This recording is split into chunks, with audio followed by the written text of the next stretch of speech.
Hello, my dear students. I'm Karamjeet. I welcome you all on my YouTube channel Educator Karamjeet. So, Educator Karamjeet channel के ऊपर आप सभी का स्वागत है। अभी हम जिस दौर से गुज़र रहे हैं वो एक दौर बहुत ज़्यादा क्रिटिकल सिचुएशन बन रही है पूरे इंडिया में। कोविड-19 ने धमाल मचा रखा है, धमाल इन द सेंस की तबाही मचा रखी है। हर तरफ हर सिटी में कोई ना कोई प्रॉब्लम आ रही है। तो पूरे वर्ल्ड इस पेंडेमिक में प्रॉब्लम फेस कर रहे हैं। कुछ कंट्रियां एक अलग डायरेक्शन में जा रही हैं। तो अभी कल कोविड-19 के अपडेट्स में WHO ने एक दिशा निर्देश जारी किया है कि आने वाले टाइम में भी अभी वर्स्ट जो कंडीशन होगी वो आने वाली अभी बाकी है। तो मैं आप सबसे गुजारिश करता हूं कि आप सब लोग घर पे रहें, सुरक्षित रहें, क्योंकि घर पे रहना एक सोशल डिस्टेंसिंग का एक सबसे बड़ा रोल अदा करता है। क्योंकि ये पेंडेमिक जो है ये मुझे लगता नहीं है कि 2021-22 से पहले जाएगी और बहुत वर्स्ट कंडीशन आने वाली हैं। कहीं बाढ़ आ रही है, कहीं पे भूकंप आ रहे हैं, कहीं पे टिड्डियों का अटैक हो रहा है, फसलें बर्बाद हो रही हैं, फूड के ऊपर एक बहुत बड़ा थ्रेट हो गया है।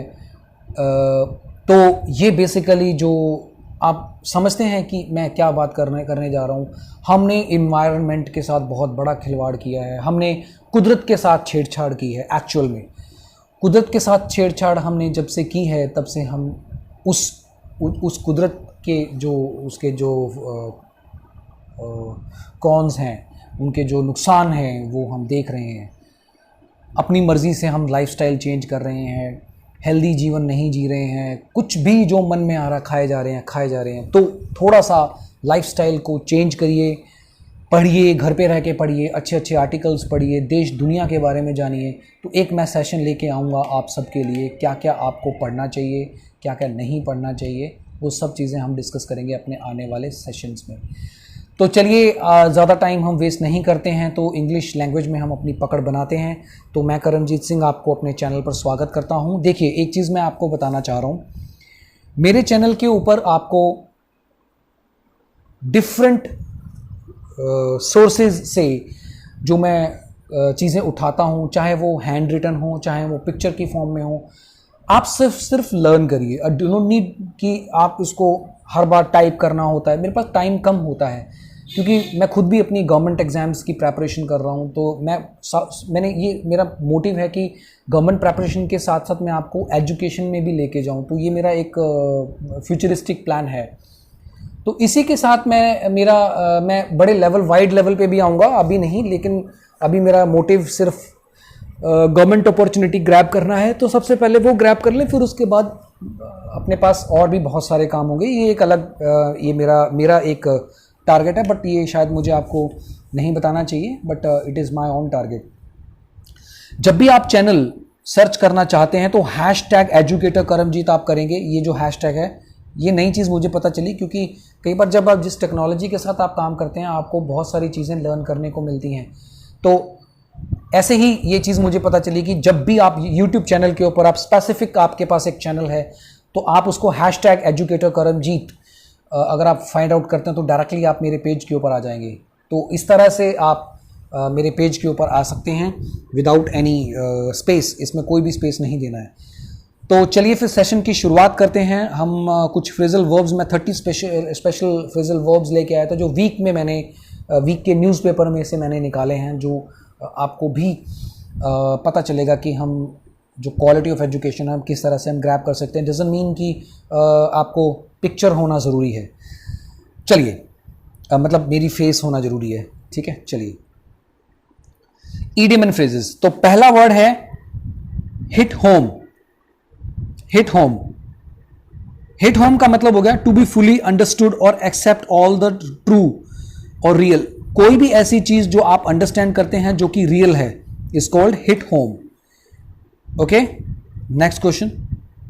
Cast anchor, secure a vessel ship on the anchor. Anchor क्या होता है? एक शिप के ऊपर ना एक कांटे से वाला एक अटकाने के लिए ना किसी चीज को एंकर होता है। आपने देखा होगा, कई बार फिल्मों में देखते हैं आप, एक यूं घुमा के रस्सी से एक बार यूं फेंकते हैं तो वो जो शिप के वो अटक जाती है और फिर उसके बाद हम उससे रस्सी के सहारे हम उस शिप पे चढ़ जाते हैं, है ना, तो उसको एंकर बोलते हैं। कई फिल्मों में भी देखा है आपने, होता है। तो कास्ट एंकर का मतलब होता है सिक्योर अ वेसल, तो किसी वेसल किसी शिप को सिक्योर करना। कट कॉर्नर्स का मतलब होता है to do something very cheaply, very quickly without following the procedure और करेक्टली। ये आई थिंक मैंने आपको पिछले किसी सेशन में बताया था, हाँ किसी सेशन में मैंने ये वर्ड समझाया था। कट कॉर्नर्स का मतलब होता है किसी भी प्रोटोकॉल, किसी भी रूल्स एंड रेगुलेशन को फॉलो ना करते हुए जल्दी से डिसीजन ले लेना, ठीक है ना, तो उसको बोलते हैं cut corners. At the mercy of the का मतलब होता है अंडर द कंट्रोल और इन द पावर ऑफ। किसी मर्सी का मतलब क्या होता है? मर्सी का मतलब होता है दया, किसी के ऊपर दया याचिका। मर्सी पिटीशन सुना होगा आपने, ये जुडिशलरी की टर्म होती है जिसमें कोई भी कल्प्रिट होता है तो वो मर्सी पिटीशन दायर करता है कि ताकि उसको दया दे दी जाए, ठीक है। तो इस तरह से मर्सी पिटीशन होती है। तो मर्सी का मतलब होता है दया। तो दया किसके अंदर में होती है? जिसके पास सुप्रीम पावर होती है, जो आपको माफ़ कर सकता है। मान लीजिए आपके दोस्त के सामने आपने गलती कर दी उसी के खिलाफ, तो वो क्या होगा, आप क्या करोगे? तो उससे मर्सी मांगेंगे। तो वो मर्सी क्या हुई? किसी के खिलाफ हुई। तो इसलिए आप उसे दोस्त, क्योंकि अब आपने किसी के अगेंस्ट गलती की तो वही पर्सन ही तो आपको माफ़ करेगा ना, तो उसके पास ही तो है ना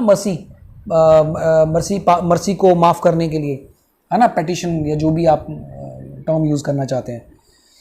okay, next word get, have the measure of, जज करना, इवेल्युएट करना करेक्टर को, समर और समथिंग। किसी हैव द मेजर करना, मेजरिंग करना, मैसर नहीं कहते इसको, मेजर कहते हैं।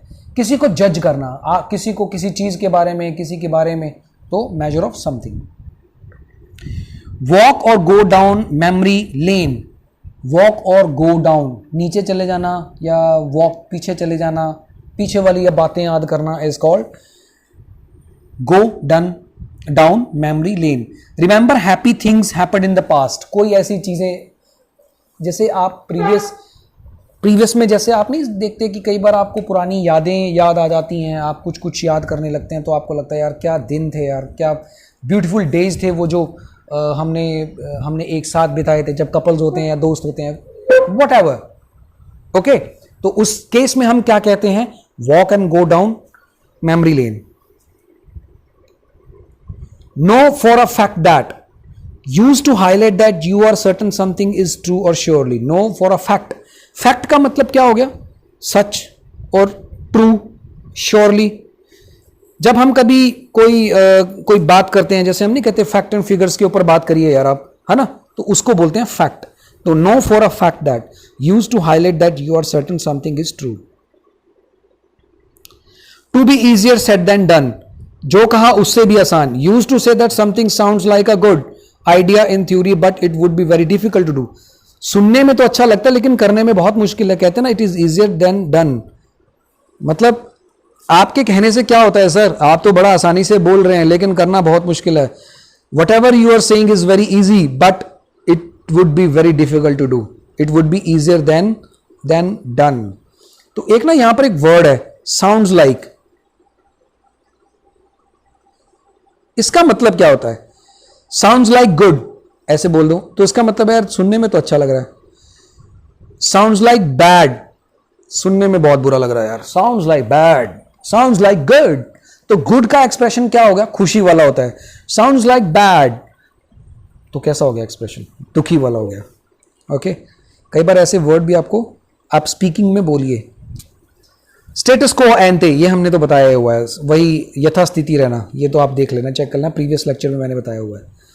अब bolt out of the blue, shock होना, bolt out of the blue, surprise हो जाना, रिवलेशन होना, जॉल्ट हो जाना, ये वर्ड बड़ा आता है।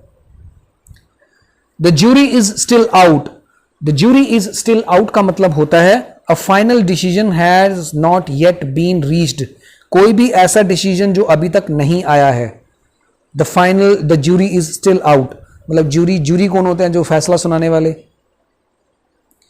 Take something in one's stride, deal with easily, cope with easily, quite normal. Something stride, one's strides, stride, one's stride मतलब कोई भी ऐसी चीज जो बहुत आसानी से हो जाए या बहुत नॉर्मल हो जाए। Cheek by jowl, very close together, cheek by jowl, पास पास में गाल होना, जॉइंटली होना, है ना। चलिए, bring to the fore, to move something forward to a most important position. कभी फॉर का मतलब होता है बड़ा ओहदा होना।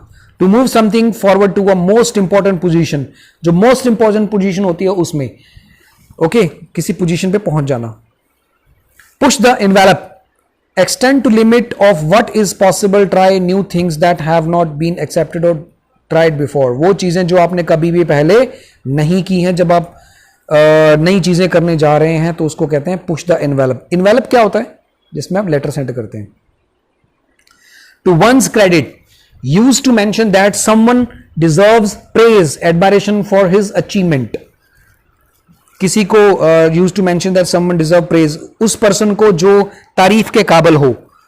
तो टू वंस क्रेडिट, क्रेडिट कहते हैं, कई बार नहीं कहते हम इसका क्रेडिट इसको जाता है, टू वंस क्रेडिट, तो दिस क्रेडिट गोज टू, ये बोलते हैं ना हम कई बार, दिस क्रेडिट गोज टू, इसका मतलब है कि उसकी ये वाली अचीवमेंट का क्रेडिट जो है इस पर्सन को या इस बंदी या बंदे को जाता है। Thus far, until now, till now, up to this point, कुछ खास नहीं है, बस इतना समझ लो, until now, till now, up to this point is the correct answer। more so, to a greater degree, to a greater extent, degree होना किसी चीज का बहुत ज्यादा होना, एक्सेसिव होना। Keep in the dark, keep in the dark का मतलब होता है अंधेरे में रखना, तुमने मुझे अंधेरे में रखा। Keep in the dark, unaware of, ignorant of, मुझे पता ही नहीं है कि यार he was keeping in the dark, वो मुझे अंधेरे में रख रहा था, मुझे पता ही नहीं था, है ना, something like that. Lose no time, lose little time, be quick, hurry up, speed up, ये आई थिंक हमने पीछे किसी लेक्चर में किया हुआ है, चलो कोई बात नहीं। बिना टाइम गवाए तो उसको बोलते हैं हरी अप, स्पीड अप होना।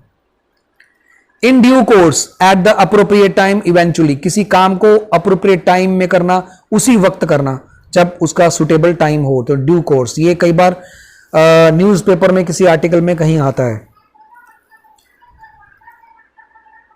Muddy the waters, make issue more complicated. Muddy the waters, एक मड वाला है, जगह है, उसके अंदर पानी डाल रहे हैं, उसको हम और ज्यादा उसको कीचड़ घोले जा रहे हैं, तो उसको क्या होगा? Muddy the water. तो किसी इश्यू में भी ऐसे होता है, किसी बात को करे जा रहे हैं, कॉम्प्लिकेटेड कर देते हैं। ये मेरे साथ बहुत बार होता है, मेरे साथ ना, ये सच में बहुत बार होता है।